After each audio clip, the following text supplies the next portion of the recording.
Noah Samsen, him and I had a beef about 2 years ago. Then I met him in Los Angeles. I recorded a podcast with him. Podcast never got released, but that's fine. I thought it was. It's not. No big deal. I'll be okay. But there was an incident recently where he made a video talking about YouTubers that defended genocide or backed genocide. The word backed basically means support or defend, or it's synonymous with those words. And in the thumbnail for that video was a few creators that I didn't even know said anything about this stuff. And at the end of the day, where we are at now, Noah Samsen I think he's getting sued by Ethan Klein. Ethan Klein being one of the creators that was shown in this thumbnail, implying that he backs genocide. And at this point in time, it's worth talking about, and I think that it's interesting that we're living through a YouTuber getting sued because of a video that he made, and it's a YouTuber that I've talked with, I've had beef with and stuff. I just want to talk about this because we'll give our thoughts on it. You'll see why, and yeah, I hate politics.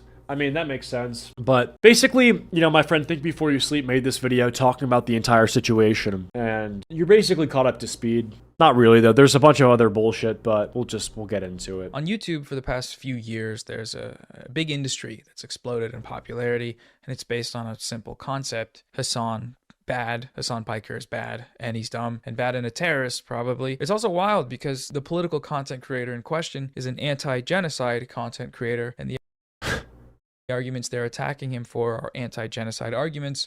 That's not true, actually. Hassan gets attacked for things that are not anti-genocide arguments. Like, that's just completely, maybe 1% of what he gets attacked for is his anti-genocide arguments. I think most of the time when I see him getting attacked or criticized, it's because of things not relating to genocide at all. So to position that as if that's the majority of the criticism levied against him is a little bit disingenuous. It's also not true. And it's also interesting because listen to what he says next. So these creators, they're positioning themselves in opposition to him and his arguments, de facto positioning themselves on the pro-genocide side. So that's just kind of not how it works, right? If you say that somebody is bad, but that person that you said is bad does a lot of good things, you're not saying, or let's say that I say that somebody is bad, but he's done something really good, okay? Am I saying that he's bad because of the good thing? No, I'm saying that he's bad overall. That good thing is just a part of the whole. So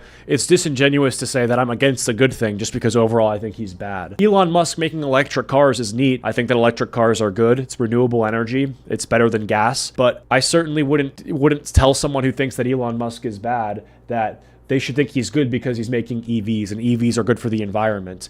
Oh wait, you don't like Elon Musk, what do you hate the environment? This is basically, he's doing like the Twitter arguments thing where someone will say, yeah, I love pancakes. And then someone replies with, well, you must hate waffles then. That's just not how argumentation works. And I don't know if this is just bad argumentation or if it's malicious argumentation. I actually don't know. But either way, people who are arguing with Hassan and disagreeing with him are not positioning themselves in opposition to the anti-genocide talking points. Oftentimes, they're positioning themselves as just people who highlight his hypocrisy and a lot of the non-genocide related points that he makes being stupid. That's the majority of what I've seen. Yeah. Well, I mean, maybe these people don't like Hassan Piker because he says a lot of dumb things that aren't always related to the Israel-Palestine situation. Obviously, yeah. In fact, most of the criticism towards him over the years has nothing to do with that at all. But according to Noah, anyone who criticizes Hassan now loves it when people die. Okay, I'm loving the us versus them mentality. And, well, I think it's time for the yearly Noah Samsen check-in. Let's also think about it like this. At the very beginning, he's talking about the industry that's been made talking about Hassan and his content. The political content creator in question is an anti-genocide content. Hold on. On YouTube, for the past few years, there's a big industry that's exploded in popularity, and it's based on a simple concept. Hassan Piker is bad, and he's dumb. So mostly it's because of the politics that he's known for, right? And this is not a Hassan specific thing or phenomenon. This has been the case with any person who's big in politics. Donald Trump, you can say that there's a big industry made in the legacy media talking about Trump bad, right? This is a common phenomenon. So it's not this new thing that's taken place. Maybe, with a streamer, Hassan's probably the biggest to have been made into this reoccurring figure of videos that are political related, but he's not the biggest like political figure to have been milked like this. So he decided that slanders him over the years has nothing to do with that at all. But according to Noah, anyone who criticizes Hassan now loves it when people die. Okay, I'm loving the us versus them mentality. yeah, this is basically just straight up emotional manipulation to tell people that if you are you're essentially either on my side or on the pro-genocide side. Like that's what they're saying. And this is the case with a lot of things that are talked about in politics, that there is kind of this extreme way of viewing things where you're kind of either on my side or you're part of the team that's like the worst type of people ever. Like you're either let's talk about the example of like when him and I had beef. He basically said that videos like mine lead people down a funnel where they are now either justifying or are responsible for really bad things. Like there was a bomb threat called into a children's hospital made by some person who was like anti-woke or something like this. And this person was like, it was the same hospital that had been reported on by libs of TikTok or something along those lines. And I'm being basically labeled as the funnel for all this, or like the starting point for this stuff. And I'm just not like, I'm just not like, to position me and people who like me as people that are is it downstream from terrorism or something like that? Is it downstream or upstream? I don't know. I feel like it's incredibly irresponsible and disingenuous. I think that's crazy. And it's certainly not a healthy way to explain things to people, because if everything you're explaining to somebody is this extreme, you're just going to breed radicalization. And, well, I think it's time for the yearly Noah Samsen check-in. Last time was pretty crazy with the Illumation stuff. This is the thumbnail, by the way. Well, I think it's time for the yearly Noah Samsen check-in. Last time was pretty crazy with the Illumation stuff, but this time Noah seems to be even more off his meds than usual. I guess he decided that slandering one of his opponents to try to get his audience to deplatform that opponent wasn't enough, so now he's slandering a bunch of big YouTubers to try to get his audience to, well, we'll get to that. But first, a little backstory on the whole Hassan Piker, Noah Samsen, and Ethan Klein situation. About 2 months ago, YouTuber Ethan Klein released a content nuke on his former Leftovers podcast co-host Hassan Piker, who has endorsed things like terrorism, has violated the Twitch rules numerous times, and never gets in trouble for it like any other creator who is not Hassan would. Some people might call that a double standard. In response to Ethan's video, boosted e-girl Noah Samsen, who basically has had his entire career made by Hassan reacting to his videos, decided that he can't have people criticizing his pay pig, because if people point out all the rule breaking that Hassan has done and he gets banned from Twitch, who would boost all of Noah's videos? Right. So after Ethan's content nuke, Noah made this video called The YouTubers Who Backed a Genocide. You got Destiny on the left, Turkey Tom in the middle, Mudahar on the right of him, and to the far right, you have Ethan Klein doing sort of the closest screenshot that Noah could get of something that looks like a Nazi salute. And basically, Noah spends this whole video saying stuff like this. I love Jews. Wait, that's Little Sam Hyde clip. MDE. Rest in peace. the wrong clip. This is the correct one. Israel has a long history of intentionally targeting Palestinian civilians for slaughter. Genocide isn't just a bad thing that's happening where people are dying. No, that's not what it is. It's a Holocaust. The U.S.-Israeli Holocaust. That's what it should be called. Israel is using everything in its power to eradicate Palestinians from the planet. The fact that Israel's actions in Gaza amount to genocide isn't controversial. And now it's your job as the YouTuber who's making a video with this title, which is accusing people who just want to make YouTube videos of doing that. Like, you have to actually explain yourself. Like, the whole video, he's unable to do that, right? He's able to list out the criteria of what he has a problem with, right? But he cannot adequately prove why the YouTubers in question are supporting that, these specific things. If he were to honestly list out the characteristics and describe what he just described to people and ask them if they support it or not, people are going to say no. They're going to just straight up say no. Not among the experts, at least. That basically sums up Noah's whole response to Ethan's content nuke on Hassan. There's a lot of misery porn of Palestinians being hurt, and Israelis are the Voldemort-like evil perpetrators of that harm. And look, personally, I don't have a lot of interest in this war.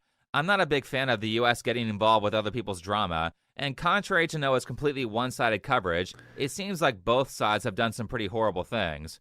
But this video is not about fact-checking Noah's research on Israel and Palestine, which I'm sure is as horrendous as it usually is. What this video is actually about is Noah Samsen pushing his audience towards violent radicalism through slandering other creators and openly calling for his audience to use violence to achieve their political goals. That being said, let's go further into detail for why Noah didn't like Ethan's content nuke on Hassan. The real reason I'm talking about Ethan's video today is less about what he says in it and more about what he doesn't say, the things he chooses to leave out. Ethan omits the Palestinian side of the story entirely. He doesn't talk about Gaza. He doesn't give any specifics about what Israel is doing there. And this, by the way, does not prove the criteria that you laid out already. So when he lists a number of things that he takes issue with, him saying that Ethan not talking about something, that does not equal support of what you listed out. Like, end of story. is an issue. Western media manufactures consent for large-scale.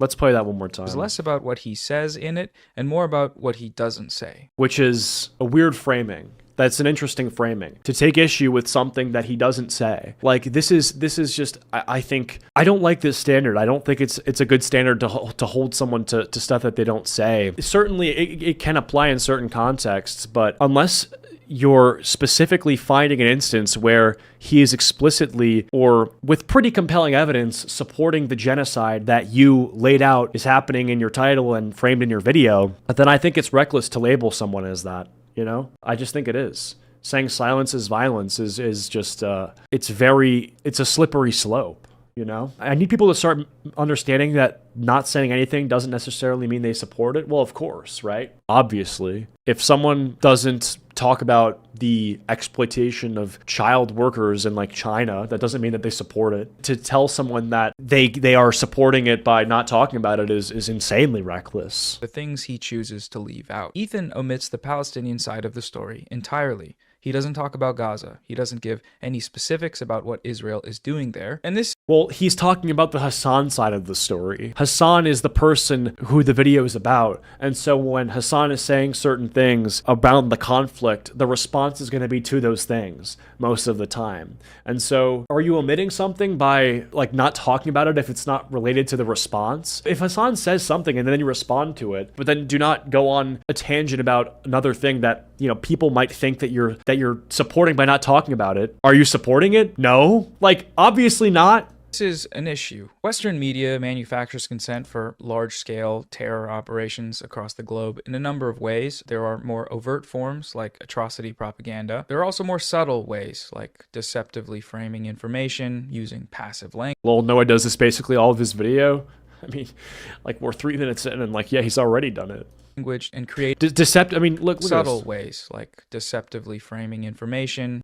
I mean, his framing is that this person is backing a genocide because of stuff he hasn't said. In order to back something and support something, you have to do it by supporting it. Am I insane? Using passive language and creating false perceptions about conflicts through things like burying the lead and lies by omission. All of these tactics are present in Ethan's video and the wider online smear campaign that motivated it. But it's that last thing that I think does quite a bit of damage. Lying by omission is specifically when you are saying something, but you leave out crucial details to paint a narrative that, with those said details, would fall apart. That's what lying by omission actually is.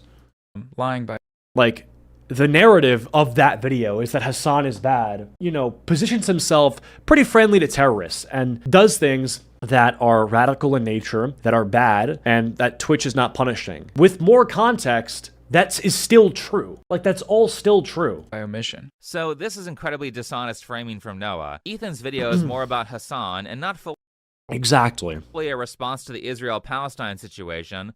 So of course Ethan is going to talk about the Israel side a lot more because he's playing opposition to Hassan. Even still, Ethan makes a point in his video to sympathize with what's happening to the Palestinians in Gaza.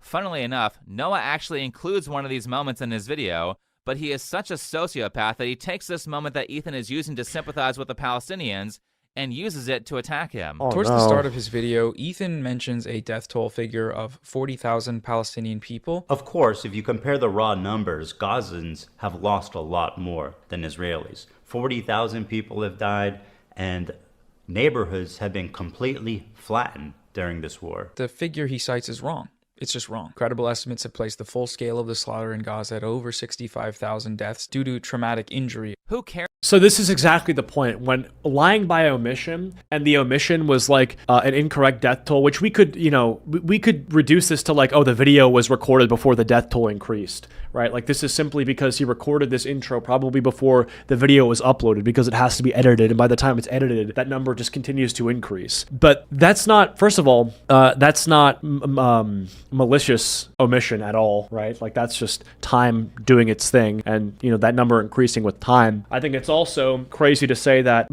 if it was 60,000 instead of 40,000, that the narrative that he's painting would be any different. The narrative that he's painting is that it's a sad thing that people are dying, right? He's not saying that it's 40,000 and not 60,000 to say that it's not a big deal. He's saying that it is a big deal by listing that figure. Like, it's actually crazy.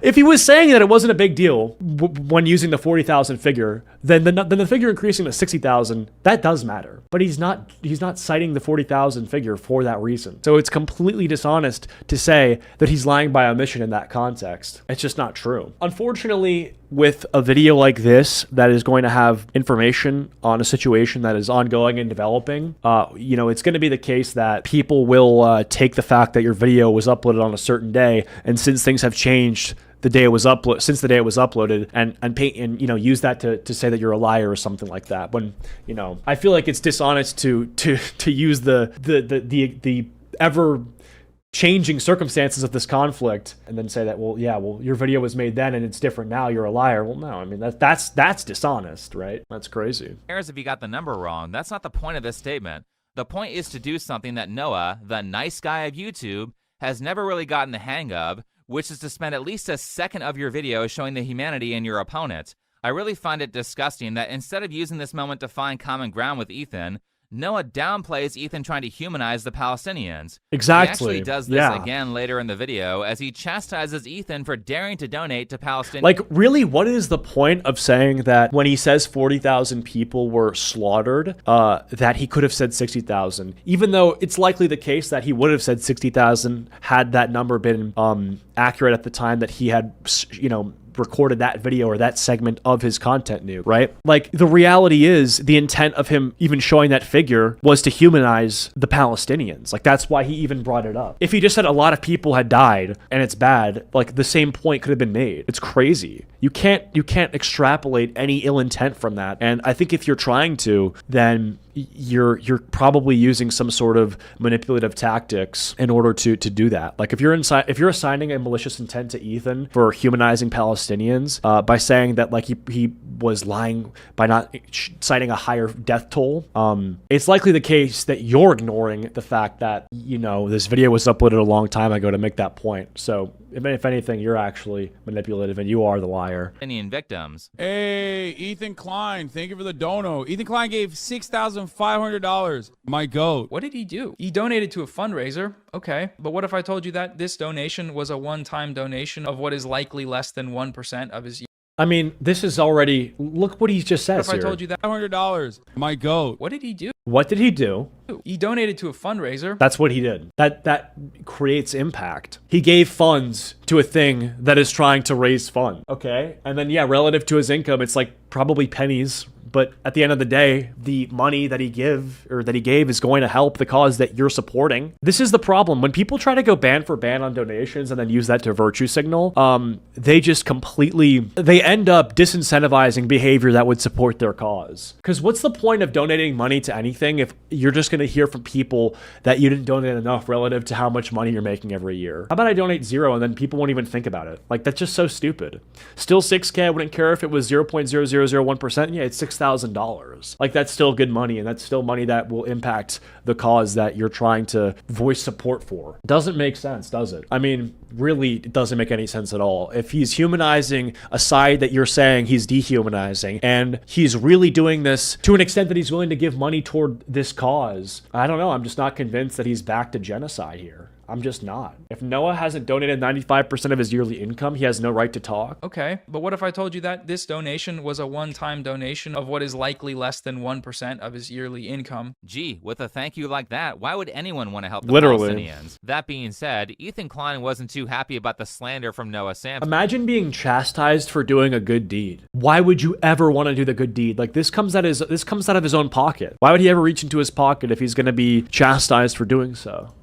Especially the part where Noah called him a supporter of mass murder of innocent people that Ethan, by the way, in reality sent money to and openly sympathized with on multiple occasions. So now lawyers are getting involved. And again, I'm not taking any prisoners. If my attorney thinks there's anything in here, if he thinks that there's like a decent shot of defamation, I'm suing this fucking piece of shit, this little scumbag. It's not a threat. You'll be hearing from us very soon, my friend. Start crowdfunding, start looking for an attorney, you know what I mean? It's gonna be fun. And Ethan has every right to sue Noah for this. Maybe now one of these radical leftist influencers will actually suffer legal consequences for committing crimes.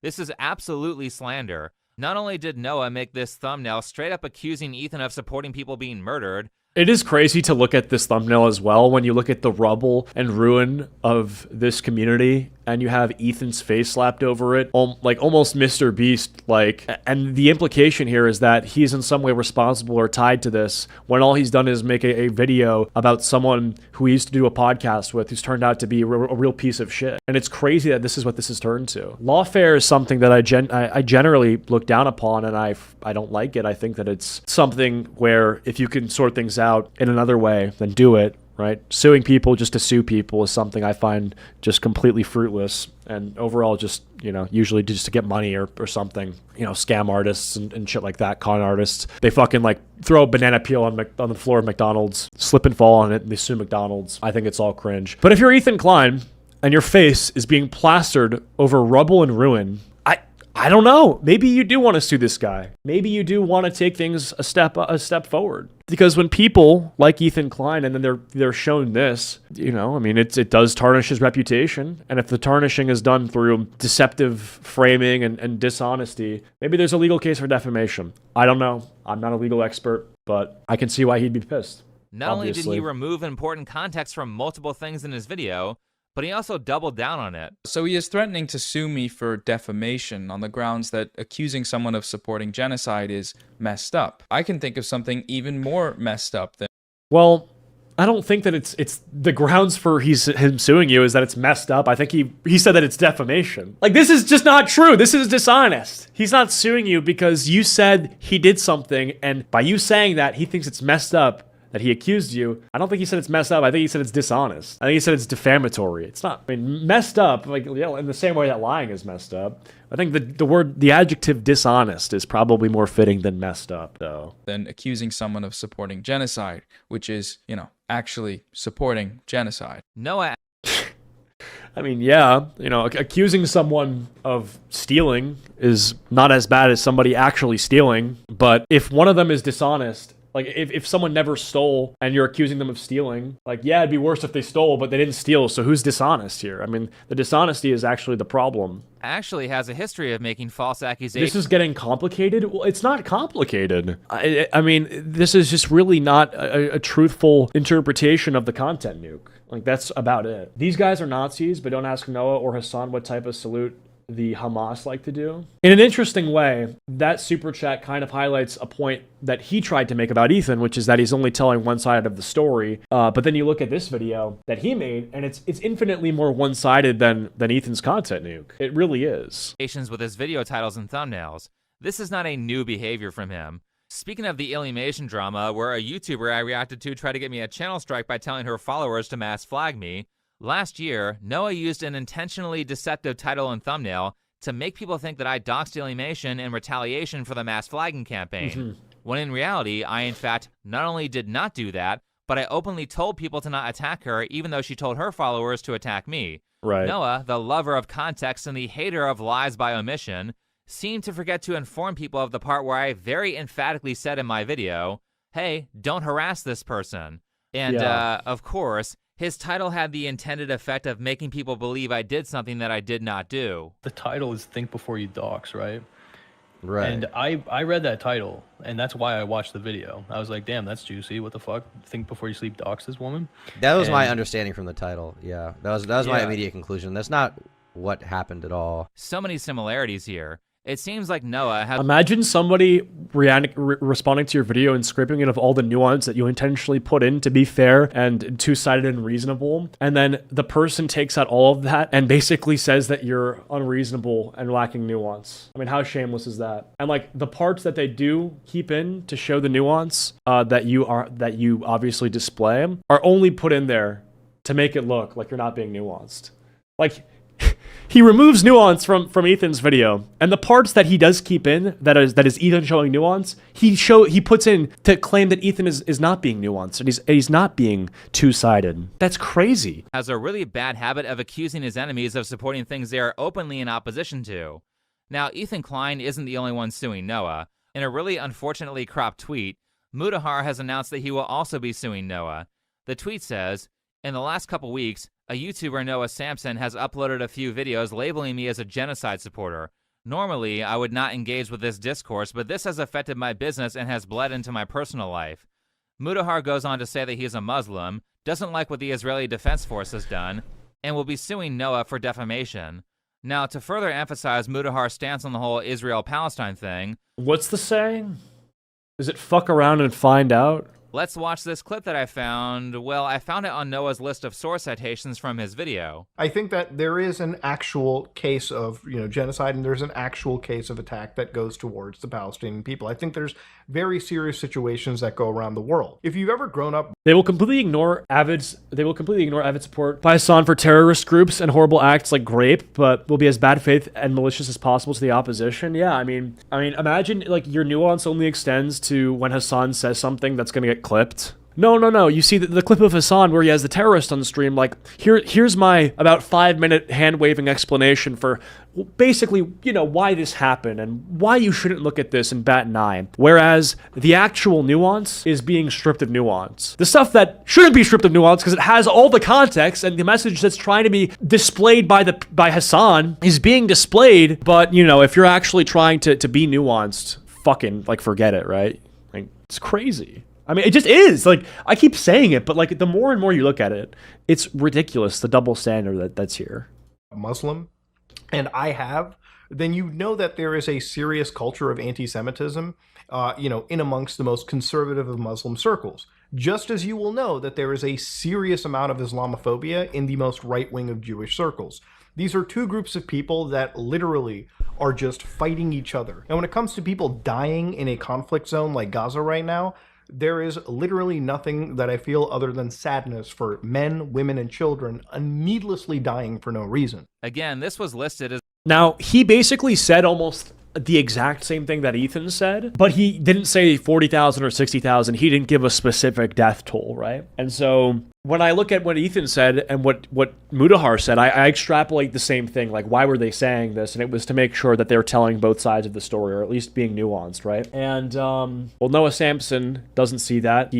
Or maybe he does see it and he just wants to manipulate his audience, and he makes it seem like there was a manipulation being done by Ethan when there really wasn't. So is one of Noah's sources, so he saw this, which makes Mudahar at least the third person that Noah has accused of supporting things they are openly opposed to. Mudahar, who I've spoken with about this, I especially feel bad for because he is a practicing Muslim and he's part of a Muslim community, and he's accusing Mudahar of being pro-genocide for basically saying he disagrees with Hassan promoting terrorist groups. These fucking white savior losers, man. It's like he's weaponizing his own religion against him, saying he's like a bad Muslim. That's the insinuation. So basically, again, if you don't like Hassan and point out the double standards on Twitch, then you like it when innocent people die.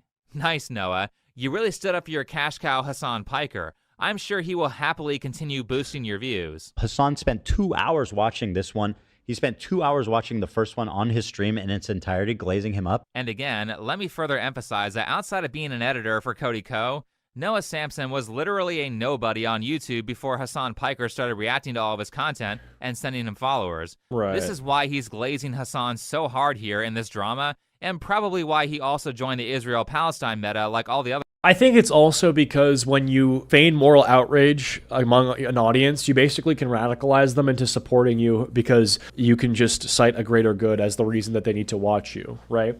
Like if you make it so that when you start the video, you're framing things in a very do or die sense, people are going to feel some sort of guilt if they don't watch it. Like, I think this is a very common tactic that like a lot of mainstream media outlets use. And it's part of why there's so much division in this country is because I feel like there's been this issue with YouTube that's kind of existed in like the legacy media space for a while. And it's called outrage. I kind of came up with this term. It's called outrage creep, where over time, in order for something to be worth talking about, it has to be more and more outrageous. Like in order for something to be worth covering, the outrageousness or the amount that it enrages people or whatever has to increase with time, because everything is one-upping each other constantly. Like it's got to be in 2013, you know, you could just do a YouTube video about anything, right? And I feel like as time has gone on, the amount of just crazy shit that people want to click on, like the tolerance for it has been built. So I think overall, you know, people are expecting more crazy shit to be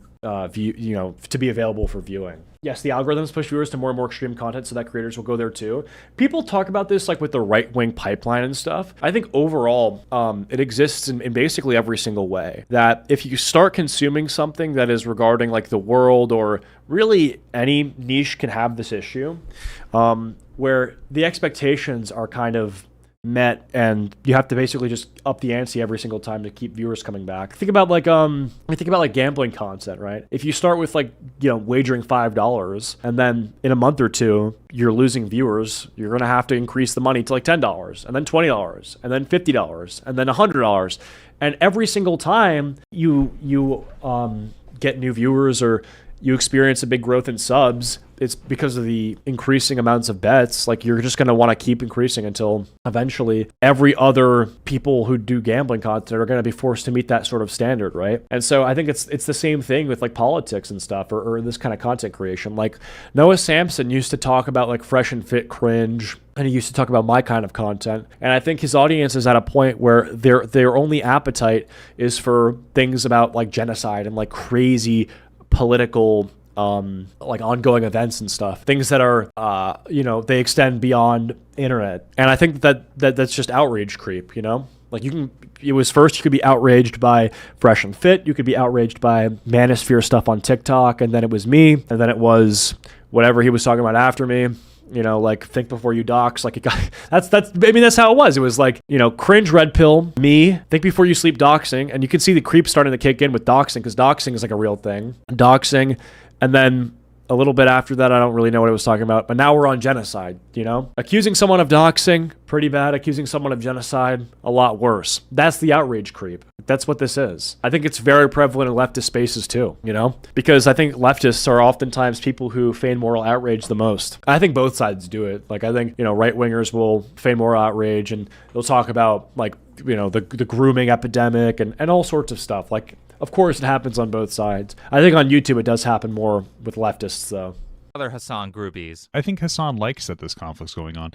His views were starting to dwindle until this whole October 7th situation happened, and then his views went back up. If you don't think that he's kind of what I'm loving saying, every minute that Israelis or Palestinians kill each other, you're dumb as fuck. Now, believe it or not, this whole situation between Noah Samsen and Ethan Klein actually gets much worse. They're both really stubborn, not willing to meet in the middle or give props when one side is actually correct on something. I think that's oftentimes not because deep down they don't know it, but because a lot of it's audience capture. Like if you are beholden to an audience that you've convinced of a certain thing, you know, deep to their bones, if you've done hours of content filled with telling people that they should believe this certain thing, and it's really important to believe this certain thing, and then part of that thing you've told them to believe isn't true, and you know it's not true, why would you ever correct yourself? Why would you ever reveal that you were wrong? If, you know, you could risk losing your audience for it. You wouldn't. Worse. Defamation isn't the only problem here, but in order to understand what's going on, I feel like I need to add some context. So let's back it up a bit. That being said, a major tipping point in this YouTube/Twitch Israel-Palestine drama was an infamous panel at TwitchCon 2024 where Denham's, Frogan, and some other people that nobody knows did this like game where they rated content creators from Arab to Love Sabra, which honestly seems like a boring idea for a panel, but apparently there was a hidden dog whistle in there. Because Frogan is the two-time Rising Star champ, and because of her massive viewership of 100 concurrent viewers, it only makes sense that Twitch would give her one of the main stages at TwitchCon to do a 45-minute long segment. It's still crazy seeing Frogan get astroturfed like this. Like, it's just insane to me. Holy shit, dude. Like, dude, Frogan is legitimately, not like, she's, I think, less than 0.01% of Hassan's audience, yet it is ridiculous, the amount of treatment she gets and the amount of, like, just corporate invitations. Why is Twitch inviting her to be on the couch doing a tier list for an audience of people that are never even going to be in her chat? Like, are these people, this is a room full of what, like over 40 people, right? So then why is she on stage? Her idea that was Twitch approved, an Arab to Jew racial tier list. Top and most desirable tier is Arab, and at the bottom the worst one is, quote, loves Sabra. Now, why does Love Sabra equate to Jews? Yeah. Sabra is a well-known Israeli company that makes hummus. Oh yeah, and Sabra literally means a Jew that was born in Israel. They pull me, one of the best-known Jewish creators, and immediately put me in Sabra. Love Sabra, literally in this case, means Jew lover. So you're telling me you understand what a microaggression is, but you can't understand why a Jewish man might be uncomfortable with this. I feel like this is indefensible, blatant, obvious anti-Semitism, and this was greenlit by Twitch to appear on their main stage. You've got to be kidding me. They're saying Rising Jew Weight lover Award? as a slur in the modern day. Is this To Kill a Mockingbird? Are we back in the 60s? All these anti-racists are calling people the equivalent of N-word lovers as an insult to those who disagree with them. And again, these are the same people that judged me based on the thumbnail that I used for like the Keffels video. So to give you a quick idea, I mean, it's crazy how, you know, people will look at that thumbnail right there. As I mean, an hold insult on. to those who disagree with them. and again, these are the same people that judged me based on the thumbnail that I used for like the Keffels video. Like, if people can look at this illustration of a person who's transgender and think that it's transphobic because, I don't know, like it depicts them in a less than stellar light, makes them look unattractive, even though the artist who was commissioned for this thumbnail has done this for like all types of creators of all genders, just to make them uglier, not about like accentuating features that are opposite to their preferred gender. Like, that's just not what this is about. But people still found a way to get angry about this. They understood that there was maybe like, you know, a microaggression or something below the surface as to why this specific image was used for this thumbnail. Could it be transphobic? Okay. If we want to get that specific, if we want to look, you know, below the surface on stuff like that, then you have to look below the surface for things like the Love Sabra. Like, what does that mean? Why specifically that, you know? I mean, like, that's the thing. Like, we have to be consistent. Like, if you're going to ask me to look below the surface on this, then I have to ask you to look below the surface on that, you know? So to give you a quick idea of to understand, putting two Jews in the F tier kind of gives you an idea of like where they're at. Arab being at the top. And then of course Hassan is on the top and he's S tier. I mean, dude. I mean, like, Jew being at the bottom, okay? This is literally hateful conduct occurring on the platform. Let this be a lesson that those who are actually racist will do so openly and are proud of it. They don't try to hide it or apologize if they get accused of racism. This has always been the case. So anyway, a number of people noticed that Capcom, Samsung, and Chevron were sponsoring this racist panel, so they did a mass emailing campaign saying, hey, did you know that these people you were sponsoring were openly saying racial slurs right in front of your brand name? After this campaign, Hassan groupies, Frogan, and Denims got a 30-day ban on Twitch, to which... Well, to be fair, it's not racial slurs. I think that Love Sabra is not a slur. Or if it was a slur, I wouldn't be saying it. I think it's disrespectful, and I think that, especially when you look at the context in which it's being used and who's using it, you can definitely extrapolate an intent, and you can understand, you know, there's certainly some malice going on there. It's not a slur, though. I don't think it's a slur, and I don't think if you think it's a slur, that you've made the right conclusion. I think it can still be a problem without it being a slur, is my point, right? Yeah. I personally celebrated by getting some hummus at my local store. I mean, they probably only got banned because they lost Twitch money and not for any moral reasons, because both of them have done If it was a slur, I'd be saying it more. All right. Rule Okay. violations, but close enough. I'll take this as a win for Yeah, Justin. if it was a slur, I mean, I feel like I would know what it is for sure. I got to I got to update my catalog. I got to download the DLC on that one. Yeah, because, you know, out of all the slurs that I've heard in my Xbox live chat days being shouted at me when I was a squeaker by adult men who probably beat their wives and throw their controllers, love Sabra, that one wasn't really there. Imagine calling a kid a Jew lover, though. Like, a kid kills you in like a COD FFN, you're like, you fucking Jew lover? Like, what? Interesting thing to pull from the slur belt, but, you know, you're older, you're wiser. Justice. But all of this is to point out that the Hassan fan club has many members in it who don't like Jewish people very much, and that includes Noah Samsen, which brings us back to Noah's video. You see, ironically, Noah complained that Ethan was a liar who was lying by omission. Here's a reminder of that. But it's that last thing that I think does quite a bit of damage, lying by omission. What's funny is that if you actually watch Noah's video and aren't ideologically possessed, you can pretty easily notice that Noah does basically everything that he accuses Ethan of.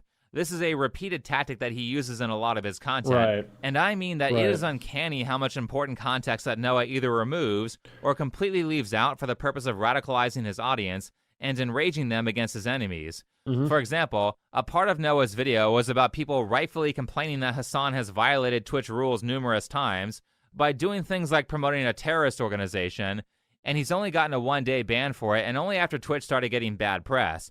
Yet Asmongold has a... Which is so funny because at the very beginning when he says there's been an entire industry made from YouTubers talking about Hassan and how he's bad, when most of those videos include to some extent the double standards that are displayed by Twitch and how they treat Hassan. Like, the reason that industry has exploded in popularity, or I say industry, I mean, what the fuck? Industry, it's just a few people that are highlighting the special treatment that Hassan gets, right? And part of those videos is the fact that he'll say things that are so blatantly against TOS and just will not get banned. And so, you know, when he's like, well, you know, it's exploded in popularity. Well, I think it's important if we're going to talk about why it's exploded. Like, what are the talking points in these videos? Now, Noah says it's this, they're attacking him for anti-genocide arguments, when right off the top of my head, I can tell you that it's not about those. And it's certainly not about those as much as it is about the ridiculous amount of ban-proof content that apparently he has. I mean, it's ridiculous how the amount of cancelable clips that he has, you know, if done by anyone else would result in permas, it results in a slap on a wrist for him. So, right, like that's part of why those videos exist, you know? Also, people making money from hate versus everyone gets along. Old enough to count, old enough to mount Hassan Piker. I just don't know what the okay, what the fuck? Careful. Just outrage culture to others. Yeah, he's just like Luffy, yeah. Single moment where he said some bad stuff, and he got a 14-day ban.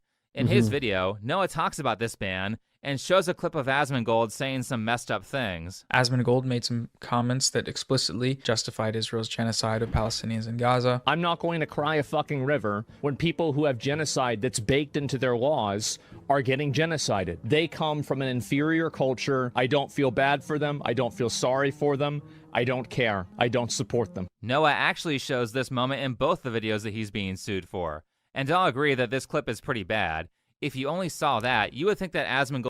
So this is where the lying by omission is like in full effect. That clip by itself absolutely is indefensible, especially when the argument that you're making is that he's pro-genocide. If you show that clip, then that's the conclusion you're going to reach. He says the thing, and there you go. It's very on the nose, very like straightforward. He's saying what he thinks, right? I think it is pretty important to highlight the fact that Asmongold gave a very sincere apology and retraction for all the things he said. It was about a 30-minute long video, and he basically says that he's regretful of the words he spoke and that it was hateful and unacceptable and that it's disgusting that he found himself saying that, right? Which I think is, I don't know. I think it shows character growth. I think it's important if you're going to show that perspective to at least show the follow-up. Now, if that clip hadn't come out by the time that he had made the video, I would understand, but it did. Like, this response was literally like a day or two after the clip that got him banned. So it was definitely available by the time that Noah made the video. So I just don't know. I don't care. I don't support them. Noah actually shows this moment in both the videos that he's being sued for. Right. And I'll agree that this clip is pretty bad. If you only saw that, you would think that Asmongold is a horrible person. Oops, sorry. This is the obvious conclusion that anyone would come to if you don't know much else about him, which probably describes most of Noah's audience. There's one problem, though. Asmongold very famously apologized for these statements. Like when we're talking about omitting context and and lying by omission, like it literally does not get more, it doesn't become more of a textbook case of lying by omission than this. Now, since 2 years ago, Noah boasted about his expertise in media literacy, I imagine that Noah didn't show Asmongold's apology so that his audience would believe that Asmon is evil. And to be more clear, Noah definitely knows what he's doing. He's not an idiot. He left that apology out on purpose to further radicalize his audience. Well, of course. There's no way that Noah didn't know about that apology, because not only was it a huge event on his part of the internet, but also that video of Mutahars that he sourced mentioned it. I think it's also because he could find a way to justify the omission of this by saying that, well, I said he supports genocide, and here's the clip of him saying he supports genocide. I think the context of the clip that he's showing, that clip isn't taken out of context. I think it is, though, taken out of the broader context of the situation being one where he was very remorseful and apologetic. That's what I'm saying, is I think he can justify it by saying in the shorter span of context, like, you know, from the clip that he took, that it's actually fine, like it's in context, right? Which it is. But overall, the apology and the explanation and stuff, you know, was not included. So it was in the immediate context, but not the full context. And I think he could probably use the immediate to justify him putting in that video. If he were to ever respond to this video, but I think Before You Sleep that I'm watching, that's probably what he would say, which I don't think it justifies, or I don't think that it isn't lying by omission. I think it is. So, because in my opinion, Noah left that apology out intentionally, it's insane how the opposition to these people have to walk on eggshells, but their friends can do whatever they want and they'll always have a defense for them. Well, that is literally, I mean, I know it's such an overused phrase, but it's just, that's what a double standard is, right? I mean, it just is. Because the reality is, for whatever you want to criticize Ethan Klein or Asmongold about, like, we can do these same games on both sides, and it is done on both sides. Like, for that clip of Asmongold saying that he doesn't feel bad for genocide, is there not a clip that says America deserved 9/11? Like, is there not a clip of Hassan laughing at a police officer getting shot? Like, I mean, we could do the same thing over and over. Like, if you want to go clip for clip, we can go clip for clip. But it's just crazy to say that it's not a both sides thing, you know? Like, because it literally is. It just is. And you can prove it. Allow me to play some of it for the people who haven't seen it yet. A couple of days ago, I made some comments about Palestine and also about Hamas and, you know, some just general, basically opinions that were trivializing the genocide that's happening there. I said something about it that was disgusting. I said that I didn't care about innocent people getting killed by another force, by anything. And I think that that's a horrible, disgusting, mean-spirited thing to say. Everybody who's come and spoken out and talked to me and said stuff about me, I want to say that I really appreciate you. And I think this has been something that's a long time coming. And I actually think that this is something that not only I deserve, but it's also something that I needed. Now, is it possible that this clip might make some of Noah's audience feel less negatively towards Asmongold? That's very possible. One would think. I mean, I don't like Frogan, but I'm not such a jackass that I wouldn't at least mention that she apologized, sort of, for saying that U.S. soldiers deserve PTSD. The U.S. military has conducted some of the most horrific crimes against humanity. Like, this apology, like, I mean, look, like, let's just read the whole thing. The U.S. military has conducted some of the most horrific crimes against humanity in the modern era in countries such as Iraq, Afghanistan, Syria, Lebanon, and Palestine. My anger is directed at individuals who are currently championing these war crimes as if they liberated my people. It's horrific and disgusting. The beginning of the clip was worded poorly, and I do apologize for that. I go on to clarify in the clip that I do not mean all military, but specifically those with no remorse. What I said was out of frustration, as they were currently bombing my family in the name of, quote, liberation. I realized that wishing people harm isn't the best way to talk about these issues, and that I could have talked about these topics in a more sensitive way. So it is certainly, yeah, I mean, it's kind of an apology. I think that, like, you know, specifically those with no remorse, like, well, that still isn't specific enough. Like, if you talk about people that aren't remorseful, that are military, and, well, they're not, they don't have anything to be remorseful for,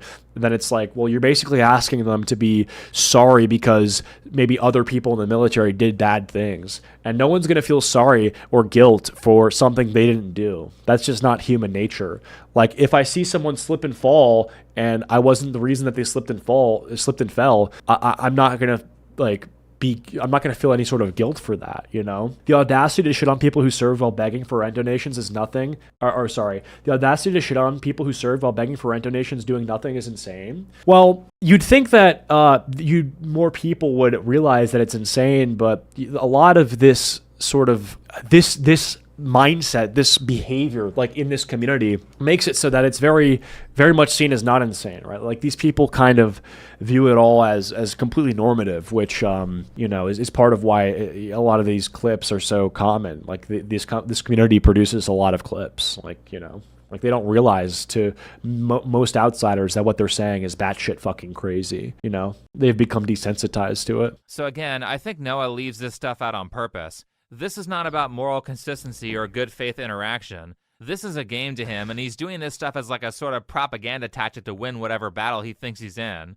Or he's being paid to be this bad faith, though I have to say that Noah has gotten a lot more effective at propaganda and audience manipulation over the past year. Someone's been practicing. I actually had to put effort into counter-arguing this time because he's trickier now. There were a lot of subtleties that I missed on the first watch.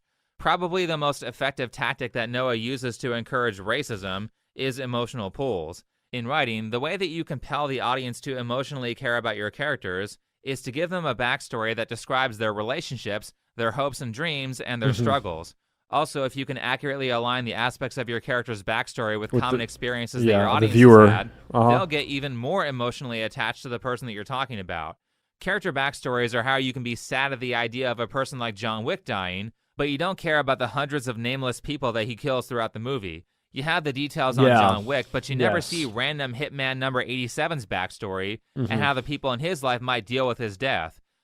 And Noah Samsen basically does this, and in his case, that's another instance of lying by omission. When it's John Wick, it's because they're painting a story for a character, right? And so it's for entertainment. But when you're dealing with real people and you're not telling their side of the story, then you're just lying, right? That's a problem. The random person that John Wick Swiss cheeses because he was in the way of the door that he had to open to get more guns, that story doesn't need to be told because that's the writer's choice to make the story about John Wick. Unfortunately, when we're looking at real life, we're not talking about a story. We're talking about the reality of different people and their perspectives, and it's important to display a level of honesty and integrity. Would you say that the media in general is slowly becoming desensitized? What would you say that you are? Oh yeah, 100%. It used to be commonplace to really despise people who either are trying to build some sort of moral outrage and you could tell what they were doing, or, people who were just lying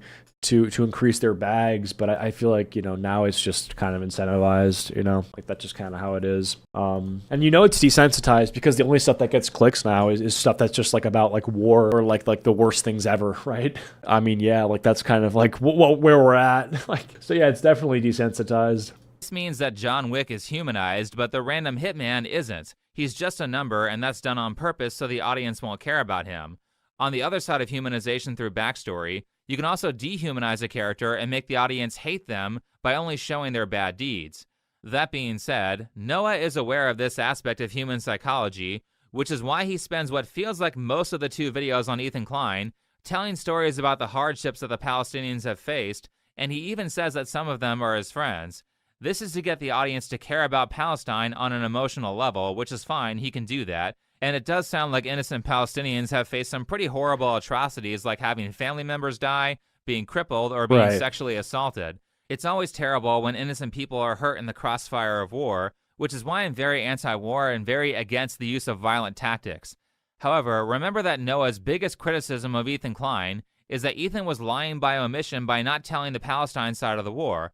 Well, this war is a two-way street, and both sides have done some pretty awful things. The problem here is that Noah only tells the Palestinian side of the story, while at the same time, this is how he represents the Israelis. I think that it's also specifically because he tells this story and really hones in on the atrocities to sort of manipulatively just juxtapose these from what Ethan Klein is representing. He's making it seem like these are things that Ethan Klein supports, and like here, like think of this when you think of when Ethan Klein speaks. Like think of a bomb going off when Ethan Klein speaks, which I think is intentionally made to, on a very emotional level, just build an association that does not really exist and would benefit him when he when he says things about Ethan Klein. It benefits him to have his audience have that framework, right? Because if they view Ethan Klein as a person who stands in support, as the title says, for genocide, then about anything he'll say against Ethan Klein, whether it would be about this conflict or about Hassan, can basically be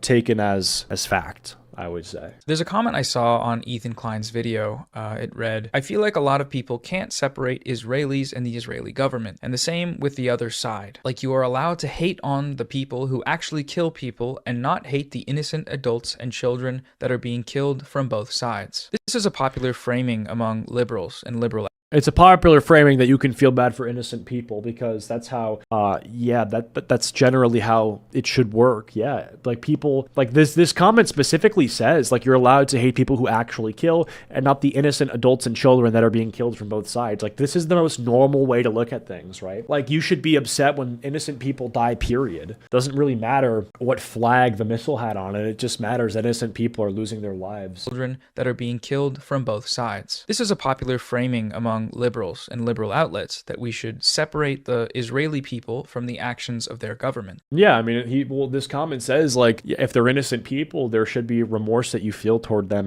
because like they've done nothing, right? Well, there are some examples from the past somewhere where this may be true, such as the case of the American public's attitudes towards the end of the Vietnam War, which diverged from their government. The same cannot be said in the case of Israel. The vast majority of the Israeli public supports this genocide. Months into the genocide, polling showed that over 95% of Jewish Israelis supported the IDF's actions, with a majority of those indicating that the IDF was not using enough force. Let me just read this. NOAA uses polling data from 10 minutes after October 7th. Of course, the Jews are mad. Of course, you're going to get the most extreme response out of people. Force in Gaza. The force in question there being genocide. They wanted more. It wasn't enough. This should come as no surprise, given Israel's history. A country that exists on the logic of ethnic supremacy and colonization requires a certain level of dehumanization to keep its inhabitants from collapsing under the weight of the reality of their rotten society. Yeah, so those were some harsh words. Someone with 6,000 likes on his comment tries to humanize the innocent on both sides while rightfully aiming blame at the evil people. I mean, again, like, Noah is like, well, yeah, this comment's wrong because people who aren't literally fighting in this war, who are Israeli, are supporting the genocide, but this comment says innocent, and I wouldn't say that you're innocent if you are actually supporting it. Like, if I'm a member of the public and I'm saying, yeah, like, let's do genocide, I'm not going to do it, you can get your hands dirty, I wouldn't say that I'm innocent either. Like, they're basically supporting it. Like, they're actually wanting for blood, like, they're yearning for bloodshed and murder and all this death, right? But the word innocent there, I think, basically separates those types of people and other members of public who are just they want the conflict to stop, or they're just trying to reduce the amount of a conflict or involvement that any country has in it. Like, I think that's a key distinction. Like, I don't know what else does the word innocent mean if not someone who's just wanting peace. Who are actually causing the war, yet Noah takes the radical approach and dehumanizes one side by saying, actually, the Israelis are evil and rotten. Noah spends quite a bit of time establishing that basically all, not some, but basically all Jews in Israel are a bunch of murderers. Now, by comparison, Ethan just said there were some terrorist groups that he didn't like, but a lot of innocent people have suffered on both sides, and maybe the Israelis and the Palestinians could figure out a peaceful two-state solution.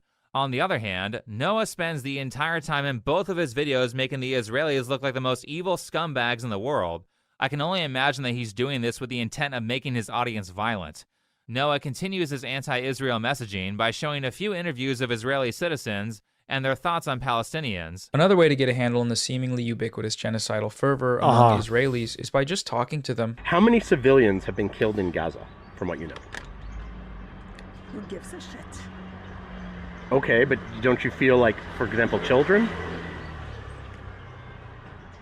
Children grow up to be Arabs. I read the numbers last week. My memory died and went to heaven. I don't think children should suffer, but they're always casualties. And since they do a lot of pour-vu, that is the natural result. Most of the kids there that are getting killed, I never support little children dying, you know? I never want it. But most of them will grow up not only supporting Hamas, which is a crime by itself, but joining them, which is the worst of the worst. These people know that they're on camera and that these remarks will be posted on the internet or shared on the mainstream news. This is normal to them. This is normal in their society, which is a testament to the fact that their society is not normal. Simply put, it's a... I mean, I will say, like, that clip, like, these two people, like, would not fall under the category of what the comments said of them being innocent, right? Like, because if you're saying, like, who gives a shit if children are dying, and you're basically, like, justifying in some way the acts of, you know, the government when they're killing children, like, you can't, like, you can't claim to be innocent. Like, you just can't. 3 schizos and 10,000?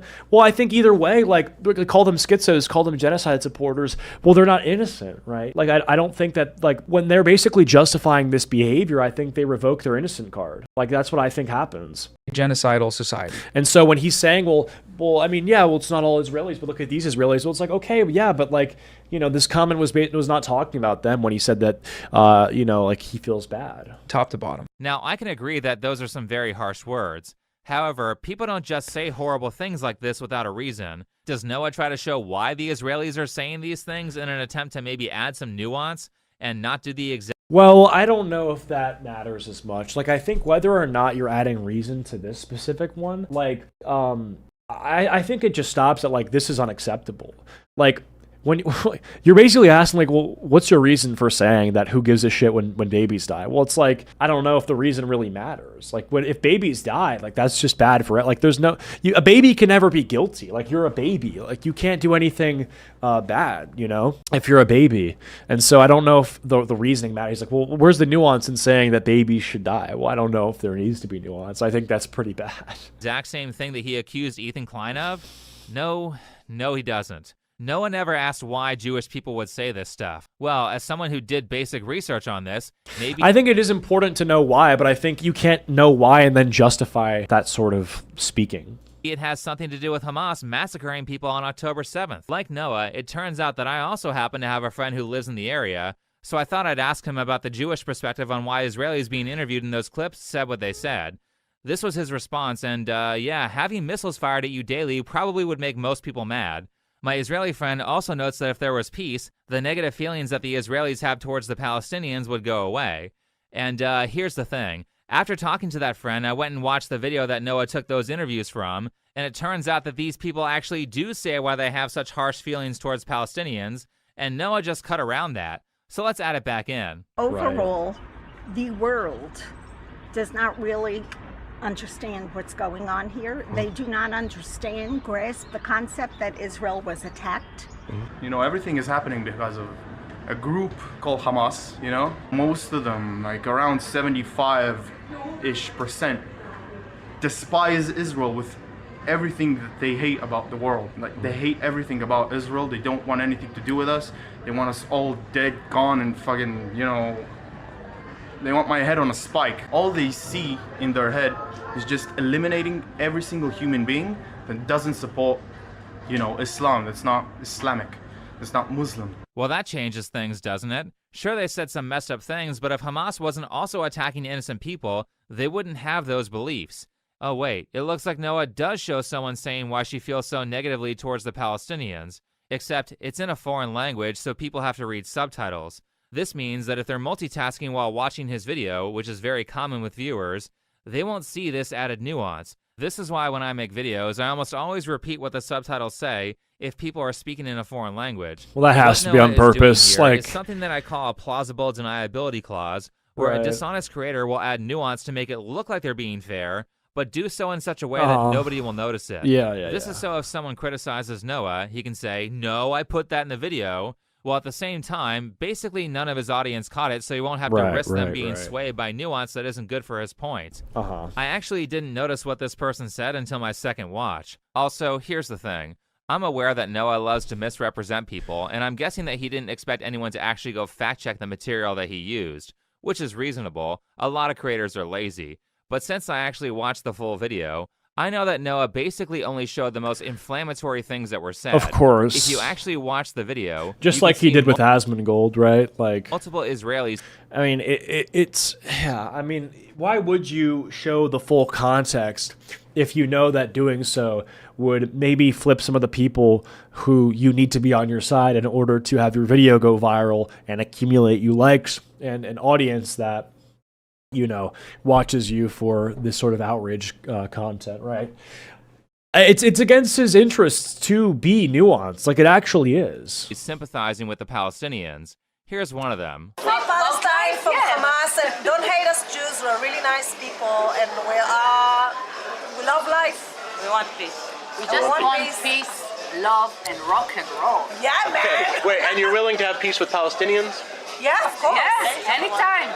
Anytime. Send the With anybody, anywhere. If they want peace, we want it. So, Noah, as a journalist who's claiming to be more honest than these mainstream news outlets, why didn't you show this interview? Why did you only show the worst parts of this video? Well, we know For the people who answer, did right? say Like, bad it's stuff, pretty obvious. Why don't you cover what made them so radicalized against the Palestinians? Maybe discuss whether their feelings are justified or not based on fact. Well, I think whether discussing if their feelings are justified or not should not be like maybe an excuse to justify like people saying that, yeah, babies are you know, they should die or something like that. Like you have no sympathy for that.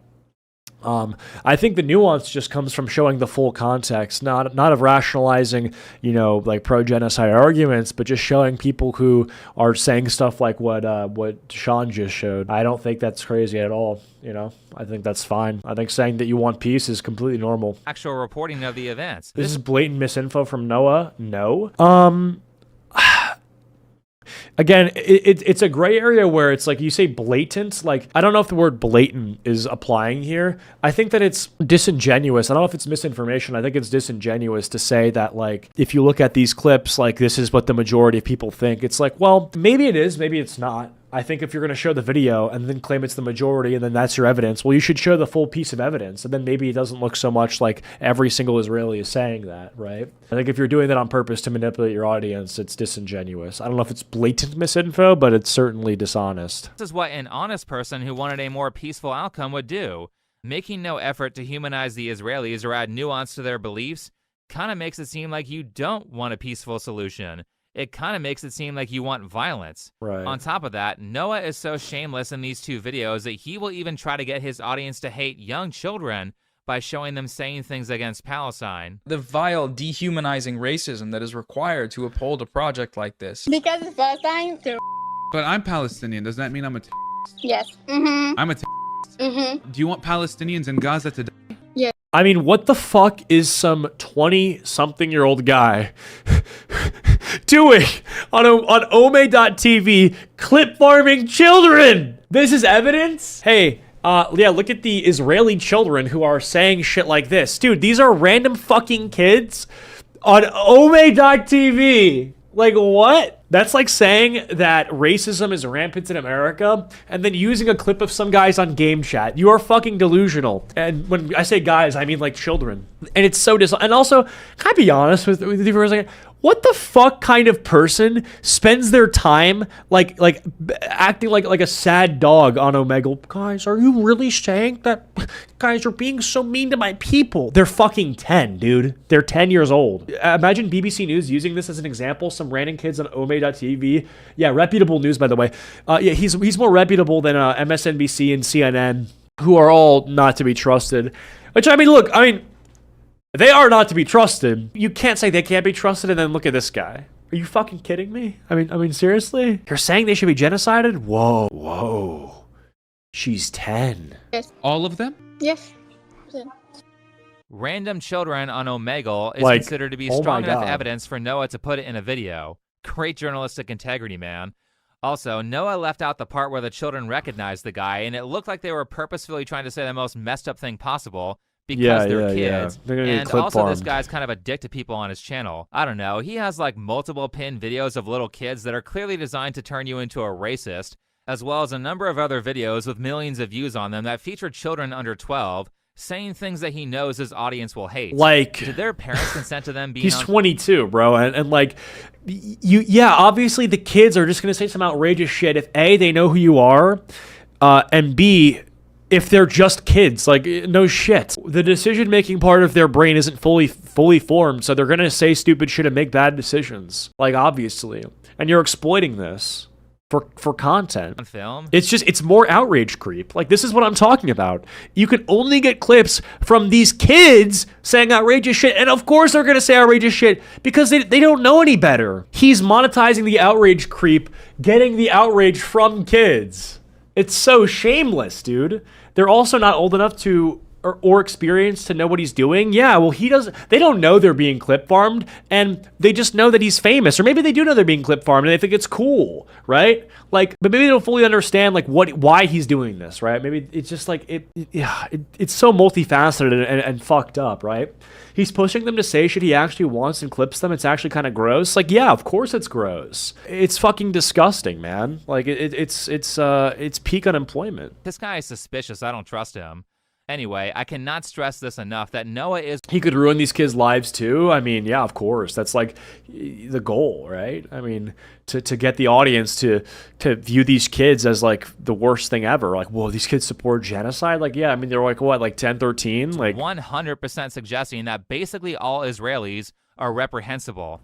Earlier, he even showed polling data to emphasize that, and he ends his first video by saying this. October 7th blew the lid off the genocidal Israeli project. October 7th is the reason you're here watching this video today. Israel's response to it has radicalized a generation of people by exposing the Israeli state and its backers in the West for what they are: depraved, ethnic supremacist, genocidal lunatics. That's the It's backers in the West. These are the backers in the West, by the way. Film. One year, he even showed polling data to emphasize that. Genocidal Israeli project. October 7th is the reason That's the evidence. you're here watching this video today. Israel's response to it has radicalized a generation of people by exposing the Israeli state and its backers in the West for what they are: depraved, ethnic supremacist, genocidal lunatics. That's the truth. Keep in mind that he never goes into detail on the Jewish perspective of October 7th. He just calls them lunatics and moves on. So he shows some clips of young Israelis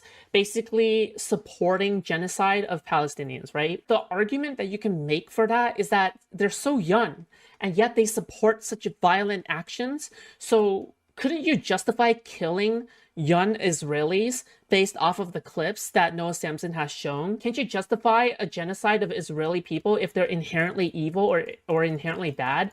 Like, you basically, what I'm saying is that Noah Samsen, without actually deliberately saying it, he is advocating for Israeli genocide. Like, this is literally what Noah Samsen is doing. Now, let's get to the reasoning for why I showed you all these clips of Noah dehumanizing the Israelis and also dehumanizing creators like Mudahar and Ethan Klein.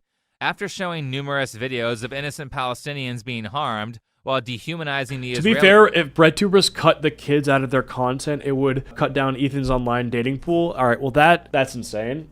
Disavow that.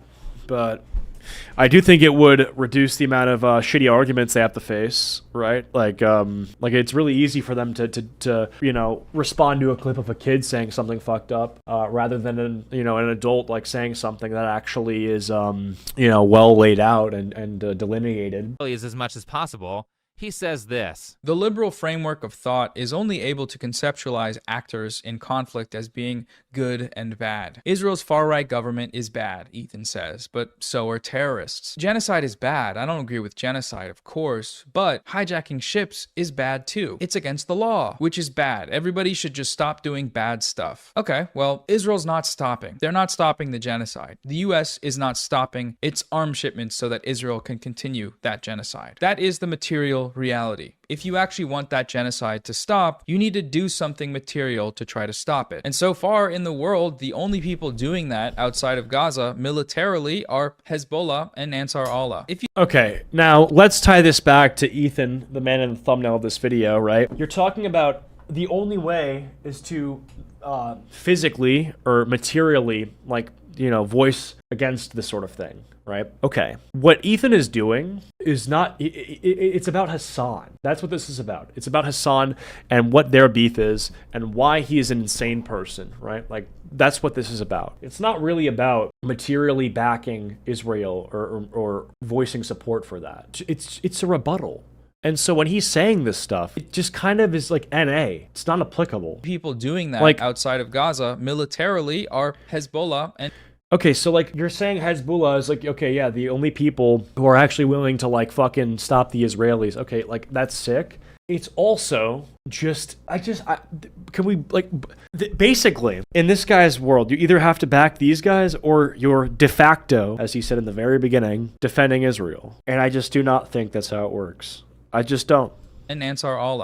If you spend all your time attacking these groups while sitting on the sidelines, idealistically opining on what forms of resistance are acceptable to you, then you're supporting the genocide. Like, I said it and then he said it. Like, it's just fucking wrong. Lunch table politics. Like, this is just fucking stupid. Like, this is insane. You're literally just saying, like, if you are criticizing a terrorist group, then you support genocide. This is where we're at in the discussion. And this is essentially what he's accusing Ethan Klein of doing, because when he criticizes Hassan for having a terrorist on stream, right? Like, well, when he spends all his time criticizing Hassan, he's basically just pro-genocide. It's just actually just elementary school reasoning. It's insane. It's just not how it works. This isn't how argumentation and logic and reason work. Like, it just isn't. Full stop. To be clear, he's saying violence. You need to do something material to stop it means violently attack Right. people. Well, yeah, I mean, but he won't outright. Which is what, well, he did kind of outright say it. He's saying he won't outright say it. Well, he kind of did by saying the only people doing this are Hezbollah, right? So there you go, right? Like, say that because he's afraid of getting a channel strike. Actually, it's worse than that because Noah is saying here that if you don't support violence, then you're pro-genocide.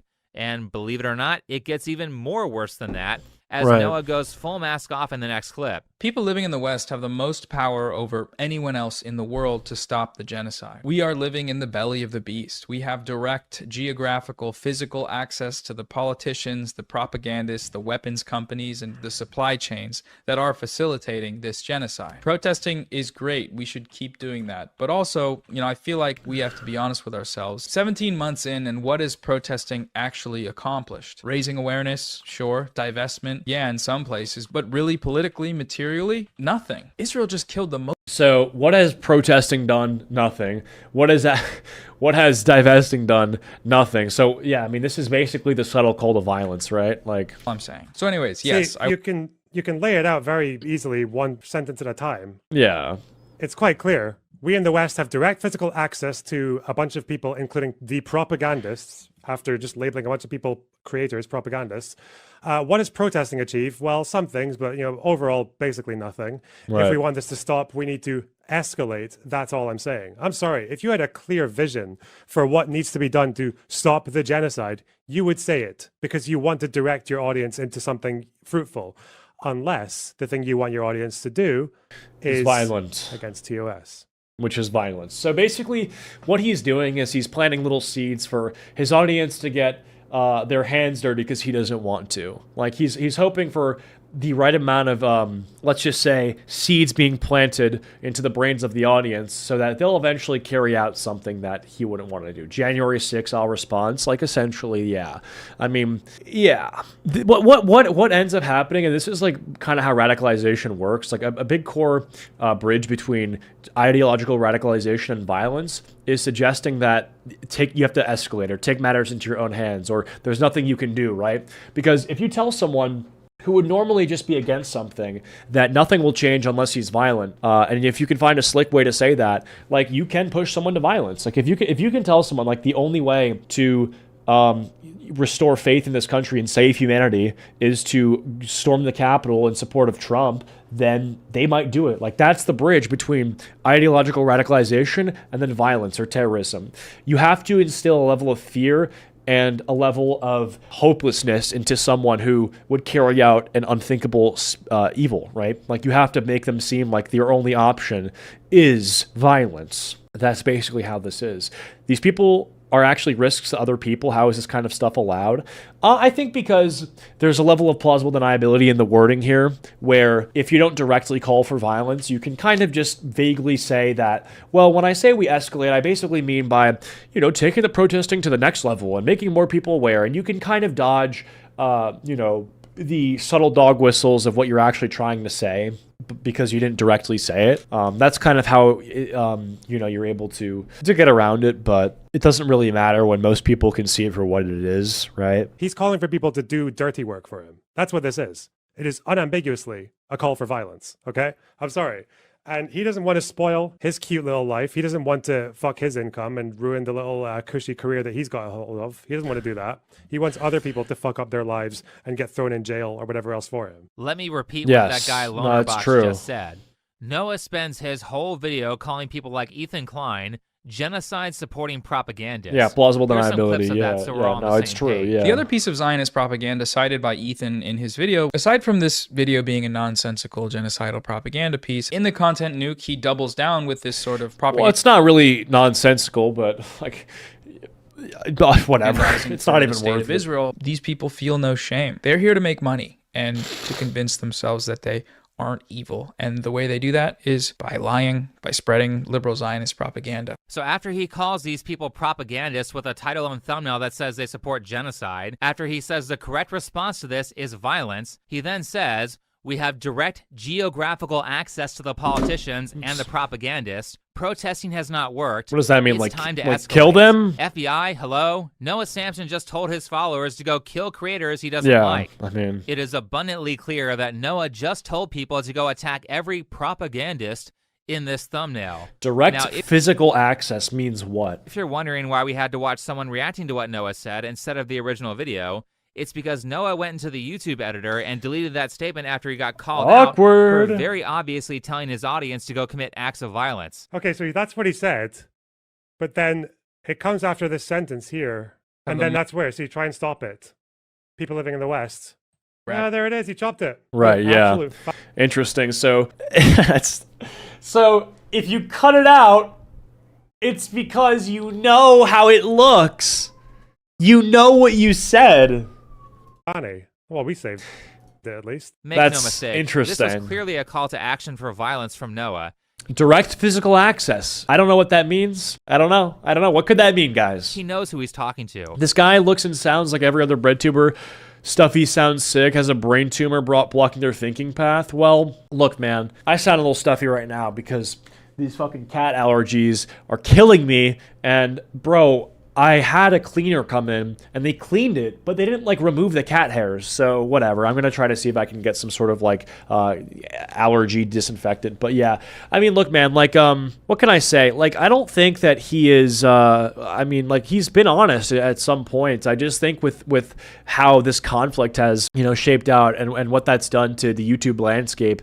I mean, he's certainly just been a proponent of just dishonesty, which I don't like, I'm sure he's very aware that basically all the political violence in America, outside of maybe a single day in 2021, has been caused by the left.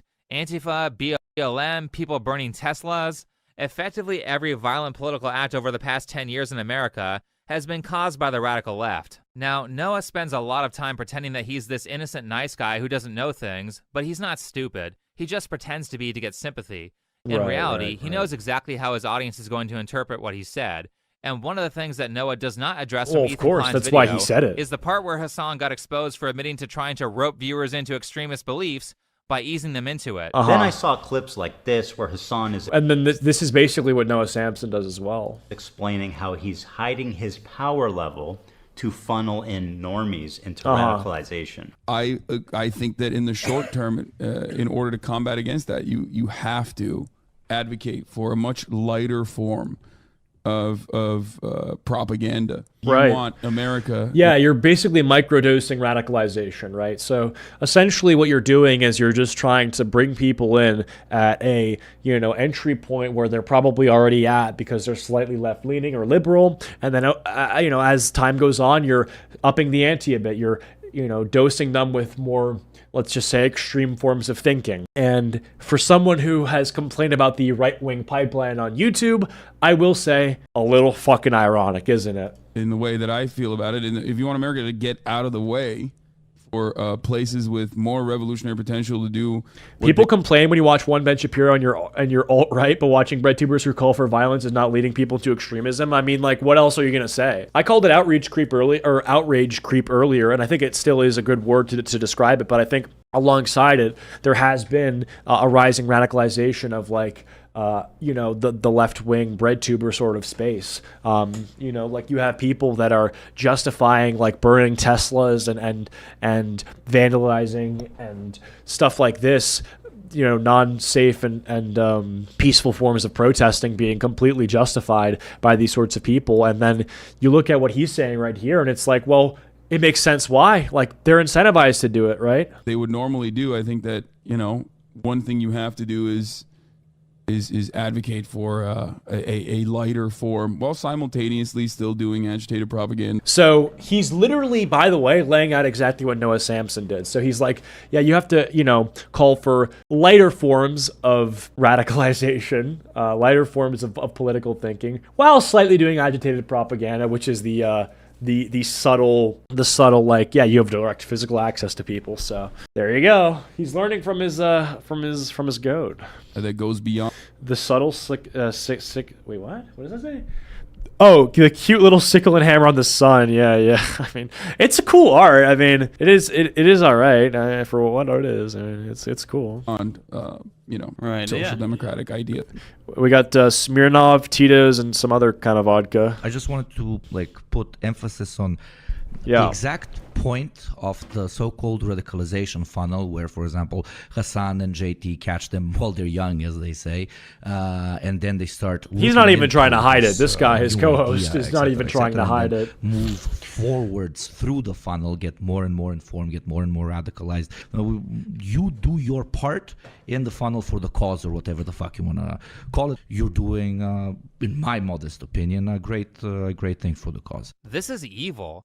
Now, last time I did a video on Noah, I said I couldn't tell if he was just dumb or had malicious intent. I think it's malicious intent when you look at him doing exactly the thing that you just called evil, 100%. Yeah. Now it's very clear that Noah and Hassan both have malicious intent this whole time. Of Stand course. on your shit, bro. You want someone to kill me. Okay. I kind of rate the honesty. I like the fact that, wait, what? I kind of rate the honesty, like the fact they know there are no consequences. Of course, you may as well just be honest. Well, I think the thing is, there's no consequences among your peers. I think there's consequences if you call like this sort of a video as a call out a consequence, and maybe the consequence is Ethan Klein suing you. But among your audience and the people you share an audience with, there are kind of none.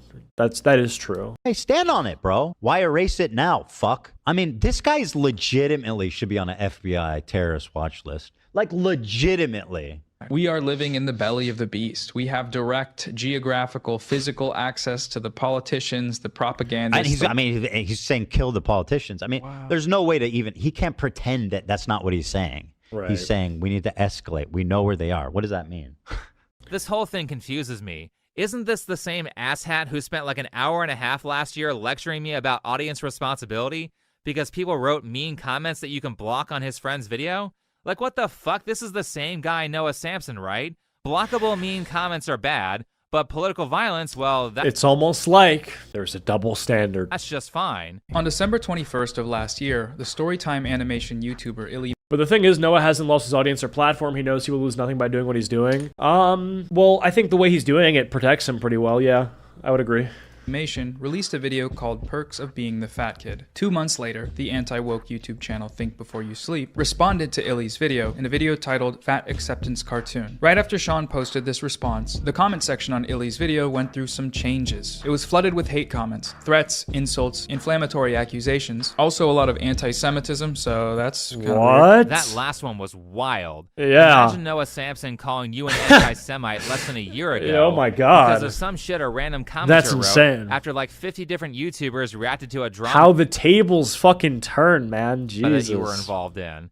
This is the same guy, the guy who just made 2 videos calling Israeli Jews a bunch of rotten murderers, called me an anti-Semite because of words other people wrote. I'm not kidding, less than 12 months ago, Noah Samsen was literally saying that creators have a responsibility to make their audience play nice, and now he's essentially telling people to go burn shit down and assault YouTubers that he doesn't like. Actually, speaking of Ethan Klein, to add a little bit more context that I'm sure that Noah was aware of, a bunch of people who I'm guessing were radicalized by Hassan or his groupies called the CPS to try and get Ethan Klein's children taken away. I knew this content. I have heard about draw this. A lot of negative attention, seeing how extreme Hassan. And this is sort of what he was talking about with direct physical access, right? Like calling in threats or calling CPS to Ethan Klein's house. Like, you have direct access to these creators, guys. I mean, they're basically doing what he said, right? I mean, if you have direct physical access, I mean, this is kind of what you would take away if you were listening, and this is what they took away. So Hassan and his fan base are, and his orbiters. But the lengths to which they've gone to harass us and... Why is he holding the mic like that? Good question. I prefer to have this on a mic stand, to be honest, but... Revenge for going after their god king, Hassan, has frankly gone beyond any type of point of civility and humanity, to the point where they're calling CPS, Child Protective Services, to come to our house and break up our family. Which also, even if that is what you took away from what Noah Samsen said, right? Because he did say, you should basically fuck with these creators. How, like, actually does calling CPS on Ethan Klein do anything for the Palestinian cause? Do we have any answers? Because I seriously don't understand how it does anything. And I'll be waiting for an explanation. I'll be here all day. On Friday morning, an agent showed up to our house saying that they had received an anonymous tip that our children were crawling around in dog shit, eating dog shit, and contracting diseases. Jesus. Not only have they called CPS on us, now they're starting to try to call in a 5150 to get me committed. I didn't know All we were these in this people, deep. Incidentally, who are promoting this type of insanity are, in fact, childless and will likely remain that way. So Noah Samsen knows that he's talking to people who are so shameless that they'll go after a guy's children merely because he criticizes Hassan Piker. And Noah will tell those people in his video to go out and do more things like that. Yeah. Like I said, this is evil. And you have to think that it's a little bit fucking crazy when, especially, I mean, he already brought it up. If you're going to say that think before you sleep is evil for doxing somebody, and you're going to sit here and justify or basically give people the fodder they need to justify themselves calling CPS on Ethan Klein, you are a man of no moral consistency. You just aren't. Like, that's just the reality. It's just insane. He will attempt to aid in having children being alienated from their parents because someone on the internet doesn't like a friend of his. How are you the good guy here? Now, for those of you who are beginners to Noah Samsen, this is not the first time he's expressed violent tendencies. Okay. For those of you who don't know, Noah got into his first big drama with Vosh for defending a person named Professor Flowers who believed in violently attacking white people for things their ancestors did. I'm not talking saying that people should just commit genocide. I'm saying there's so many different responses to colonization. You and people said they would have the right to to determine remove what them. to do. You said they would have the right to remove them.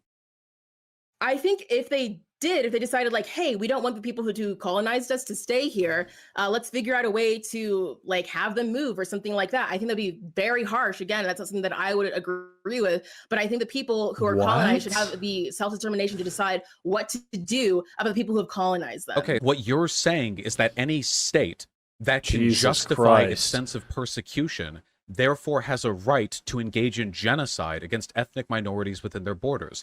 Which is what they're also arguing Israel's doing. Every tyrannical regime does this. No tyrannical regime in history has ever said, yep, we're on top, we're the bad guys, we're just killing for fun. They always construct a narrative of persecution, and whether that narrative is correct or not really doesn't make much of a difference. In case you didn't catch this earlier in the That's video, crazy. note that Bro, trying to take someone's kid and calling them a child abuser takes Frogan levels of illness. Well, I mean, that's probably why she also doesn't like Ethan Klein, right? Like, I mean, it doesn't take Frogan levels of illness. It just is Frogan. Like, it is, these people all share the same brain. Like, yeah. Like, I guess it does, but at the same time, like, for them, that's not much, you know? Noah called Jews colonizers, so I'm assuming that in his eyes, everything Professor Flowers said about white people also applies to Jews. Now, let me just say that the gaslighting from Professor Flowers was so rampant in this debate that it was genuinely difficult to cut a short clip that accurately describes her beliefs, But if you watch the full debate, it is very clear that Professor Flowers believes that if you were a Right. white descendant in any country that was conquered by white people Right. as far back as hundreds of years ago, Right. then the non-white conquered population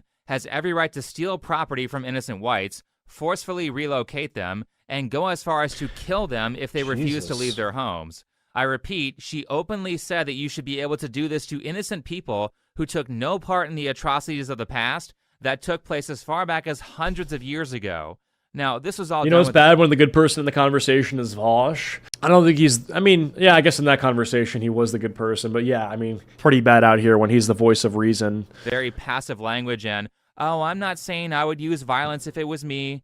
But when she was pushed on it, make no mistake that Professor Flowers had some incredibly extreme, violent beliefs. The point Right. is that Well, the drama that yeah, involved Noah we Samsen saw it. defending Professor Flowers and her incredibly radical ideology is what initially he was known for before Hassan boosted his channel by reacting to all of his videos. Promoting violent narratives is not new for Noah Samsen, and these people are so radical that they make Vosh look like a moderate by comparison. Noah has also made multiple public threats to people. Here's him liking a tweet saying Vosh should be killed. Here's him outright defaming Chud Logic and saying he should also be killed. Here's Noah saying Right. Alex Jones should be killed. Court has ruled that victims of family will be permitted to blank in the way they please and resurrect them to blank. Wow. And finally, the thing that got him banned from Twitter, a death Oh, threat boy. to Elon Musk. Which is weird because just last week, an ex-girlfriend of his went onto the H3 podcast to accuse him of owning a Tesla. Did you ever see him drinking Coke or playing Disney games, perhaps? You know, I can't recall that, but I do know that he drives a Tesla. So that. Oh, that's scandalous. Noah isn't the only violent one. Hassan is right up there with him, saying that his political opponents should be re-educated. I mean, I also think that it is pretty crazy to hold people to such a high moral standard, but then you're also just not going to follow that standard yourself. What could that mean? What could that be, a double standard? Fuck, I keep saying it, but it's so true. I keep saying it, but it's so true. And I believe that's what ultimately, got him at this point in time, like, you know, they're advocating for violence. It's just, at this point, look, I mean, I don't really have to say much more. You know, I think it's all been said, but not good. Not good at all. Pretty crazy. I think, we got most of it. We got most of the juice. But yeah, shout out to Think Before You Sleep. You can go watch that if you want.